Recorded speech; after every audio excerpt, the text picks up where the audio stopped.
রাজামশাই কি ভীষণ রাগী? ওরে বাবা, রাজামশাই ভীষণ রাগী, জানলে দেবে ফাঁসি। কেউ দেখেনি রাজার মুখে কোনোদিনই হাসি। রান গরুরে ছানা নাকি?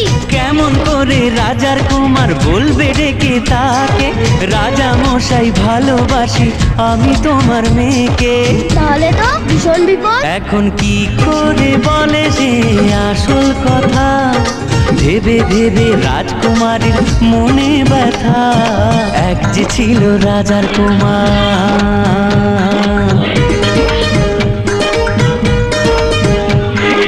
ওদিকে সে অন্য দেশে রাজার কুমার এসে বিয়ের কথা বলতে এলো হবু জামাই বেশে। মনের দুঃখে শ্রাবণ এলো রাজকুমারীর চোখে।